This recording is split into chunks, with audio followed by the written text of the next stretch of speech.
दोस्तों आज की वीडियो में हम बताने वाले हैं आपको प्रीकास्ट फाउंडेशन में जो कॉलम का कास्टिंग करते हैं कि यहाँ पे प्रीकास्ट ओवरहेड वाटर टैंक है, यानी बनी हुई पानी की टंकी है, उसका फाउंडेशन का काम बताने वाला हूँ। ठीक है, वो जो होता है फाउंडेशन का वो कास्ट एंड सेतु होता है, और इसके ऊपर जो स्ट्रक्चर रखा जाएगा, ठीक, इरेक्शन होगा, वो प्रीकास्ट रहता है। ठीक है, तो देखिए अभी मैं आया हूँ साइट पे, तो आप देख सकते हैं यहाँ ये यूट्यूब पे वैसे ज़्यादा कंटेंट नहीं है इसका प्रीकास्ट टैंक का। ठीक है, और इसकी फाउंडेशन का काम, तो ये फाउंडेशन का काम चल रहा है, हो गया है। ठीक है, अभी ये कास्टिंग करने वाले हैं, तो आप देख सकते हैं इस तरीके से पूरा सारा अरेंजमेंट हो गया है।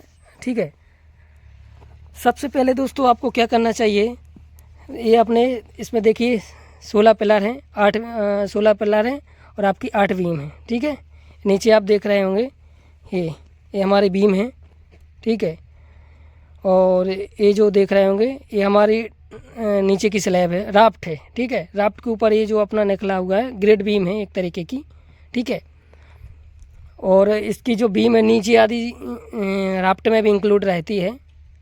ठीक है, और आप देख रहे होंगे दोस्तों इसमें बहुत बारीकी देना पड़ता है।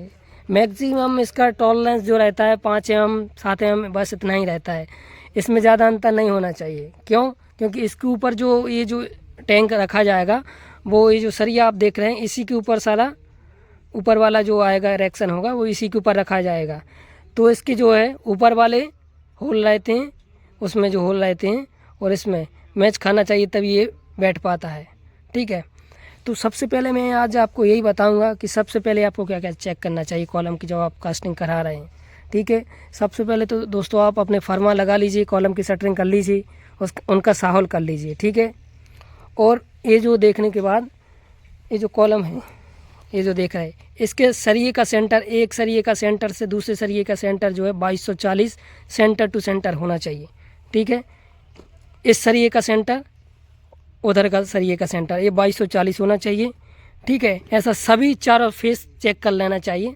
और इसका डायगोनल है, एक सरिये का इधर का और दूसरे सरिये का यहाँ का, वो डायगोनल जो है वो 3 मीटर 168 आना चाहिए, वो आपका मिलना चाहिए। ठीक है, ये आपको ध्यान रखना है। ठीक है, और इसके बाद आपको ऐसा ही इस सेक्शन को चेक करने के बाद सारे सेक्शन चेक करना है। आपको देख रहे होंगे ये जो खाली सेक्शन देख रहे हैं, ऐसे आपने 3 इधर है, 3 6 3 3 9 सेक्शन रहते हैं, पूरे 9 ही सेक्शन हमको चेक करना है। उसमें हमको क्या करना है, ये लेंथ भी देखना है कि ये 2240 है सर, ये सेंटर, और इसके बाद कवर घटा के भी देख लेना चाहिए। ठीक है, कवर इसका 70 mm है, तो 2100 आना चाहिए अंदर। ठीक है, और लाइन डोरी प्रॉपर बंधवाना, देखिए यहाँ पे मैंने पूरा सारा लाइन डोरी लगवा है, इस साइड भी ऐसे में भी चारों साइड लाइन डोरी लगी है, मतलब इस डायरेक्शन में भी, कॉलम के इस फेस में भी, कॉलम के इस फेस में भी, दोनों फेस में लाइन डोरी बंधवाया है मैंने।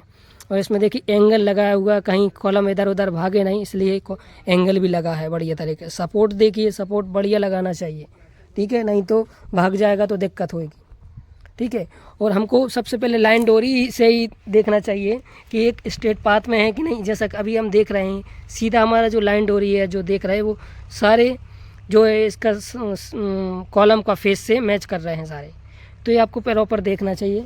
ठीक है, और दोनों डायरेक्शन से चेक कर लेना चाहिए, इधर से भी चेक कर लेना चाहिए, उधर से भी। देखिए,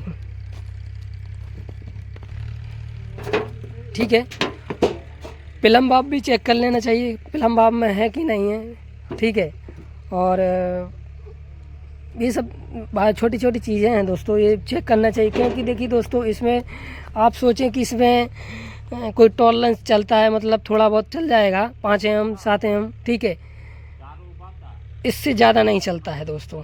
ठीक है, तो ये आपको बहुत ही महत्वपूर्ण ध्यान रखना चाहिए, क्योंकि स्ट्रक्चर जो है इस पर बना हुआ आता है ऊपर वाला, तो वो इसी के ऊपर बैठना चाहिए कहने का। ठीक है, अगर आउट रहेगा तो बैठ नहीं पाएगा, उसका होल से होल मैच नहीं खा पाएगा। ठीक है, और मैंने इसकी राफ्ट की वीडियो ऑलरेडी मैंने बनाई हुई है, वो आप देख सकते हैं। उसका सरिया किस तरीके से चेक करते हैं वो मैंने बताया है ऑलरेडी। इसमें जो सरिया है वो 16 mm का है, 16 mm डाया का है। ठीक है, और दूसरी चीज़, सरिये से एक कॉलम का सरिया जो है, जैसे आप देख रहे हैं ये सरिया देख रहे हैं, तो इस सरिये का सेंटर और इस सरिये का सेंटर भी एक कॉलम में भी सरिये का सेंटर टू सेंटर मिलना चाहिए।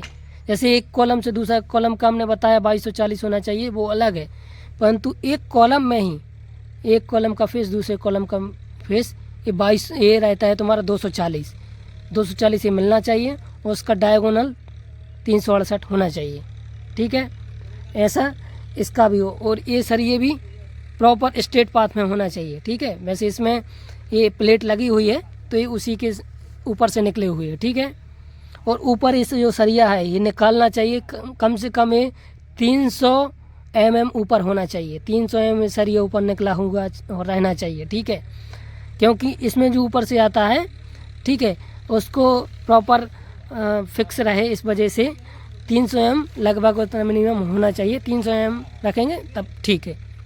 ठीक है, तो ये छोटी छोटी चीज़ है। इसका जो ग्रेड है वो M30 रखा जाता है। का जो हम कंक्रीट करेंगे वो M30 ग्रेड से करते हैं।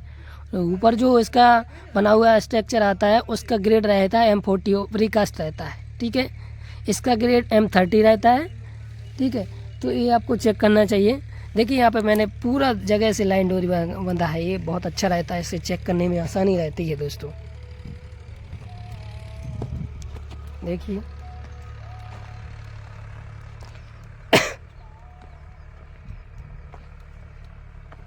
देखिए इधर से, और जो आप देख रहे हैं ना, मैंने जो 2240 इधर से बताया, इस सरिये का सेंटर और इस सरिये का सेंटर 2240 ये होना चाहिए। ठीक है, कहने का मतलब है। और कवर को घटा दें अगर 70 mm है तो ये हमारा 2100 होना चाहिए। अंदर फेस में ये हमको चेक कर लेना चाहिए और पूरा एक अलाइनमेंट चेक कर लेना चाहिए। देखिए जैसे मैं यहाँ से अभी आपको बताऊँ तो ये पूरा अलाइनमेंट मैच खा रहा है, तो इस तरीके से करवाना चाहिए काम। ठीक है, राफ्ट में थोड़ा बहुत चल सकता है, ठीक है, परंतु कॉलम बहुत महत्वपूर्ण रहते हैं दोस्तों। इस कॉलम की प्लेसिंग एंड पोजीशनिंग बराबर होना चाहिए। अगर ये बराबर नहीं है आपकी तो दिक्कत जाएगी आपको। क्योंकि ऊपर आपका जो है इरेक्शन नहीं हो पाएगा उस वजह से। ठीक है, तो ये आपको देखना चाहिए और एंगल भी इसमें लगाना चाहिए, बना हुआ आता है एंगल भी वो आपका सपोर्ट में होना चाहिए। ठीक है, तो आई होप दोस्तों आज का जो, और दूसरी दोस्तों जब आप कंक्रीट करें तो एक कॉलम का लेवल लेना चाहिए और सारे कॉलम की लेवल इसी कॉलम से ट्रांसफ़र कर ले। इस कॉलम की जो हाइट है अपनी, जो कंक्रीट है, इसमें जो अभी कंक्रीट भरा जाएगा वो 1600 mm रहेगा। इसकी 2.5 मीटर की गहराई थी। ठीक है, तो इसकी कॉलम की जो हाइट है बीम के ऊपर ये हमारा 1600 mm रहेगा। तो ये जो है इसका लेवल सारे कॉलम पे होना चाहिए बराबर। ठीक है, इस कॉलम का नहीं रहेगा लेवल में, अगर हम इसके लेवल से नहीं करेंगे तो अप डाउन रहता है, उसमें जो इरेक्शन आती है उसमें प्रॉब्लम आती है, क्योंकि बाद में दिक्कत आती है। ठीक है, तो ये आपको ध्यान देना चाहिए कि हमारा सारा एक ही लेवल में होना चाहिए दोस्तों। तो देखिए दोस्तों, कुछ इस तरीके से इसका इरेक्शन होता है। ठीक है, जो आप देख रहे हैं ये इरेक्शन हो रहा है, तो इसमें आप देख रहे होंगे सरिया नीचे गैप दिख रहा है। ठीक है, और ऊपर से आया हुआ है कॉलम, तो ये सरिये से सरिये मिलना चाहिए, इसका ओरिफिस मिलना चाहिए। ठीक है जी, जैसा कि ऊपर ये निकला हुआ है, इसलिए प्रॉपर इसका ये होना चाहिए। समझ गए आप? प्रॉपर अगर छेद से छेद नहीं मिलेगा उसका तो क्या बैठेगा नहीं वो प्रॉपर, सही है, और उस वजह से दिक्कत चला जाएगा दोस्तों, फिर आउट हो जाएगा आपका। ठीक है, तो ये इस तरीके से इसका देखिए आप इरेक्शन होता है, तो वो बहुत ध्यान देना चाहिए आपको। लेआउट होते समय कॉलम का प्लेसिंग एंड पोजिशनिंग बराबर होना चाहिए दोस्तों, ये विशेषकर आपको ध्यान रखना है। ठीक है, इसमें कोई गुंजाइश नहीं रखनी है। ठीक है दोस्तों, ठीक है, इतना सारा चीज़ मैंने आपको बता दिया है। फिर भी अगर आपका कोई डाउट है तो आप हमें कमेंट करके बताइए, मैं आपको उसका बताऊंगा दोस्तों। ठीक है दोस्तों, मिलते हैं किसी नेक्स्ट वीडियो के साथ, जब तक के लिए जय हिंद दोस्तों।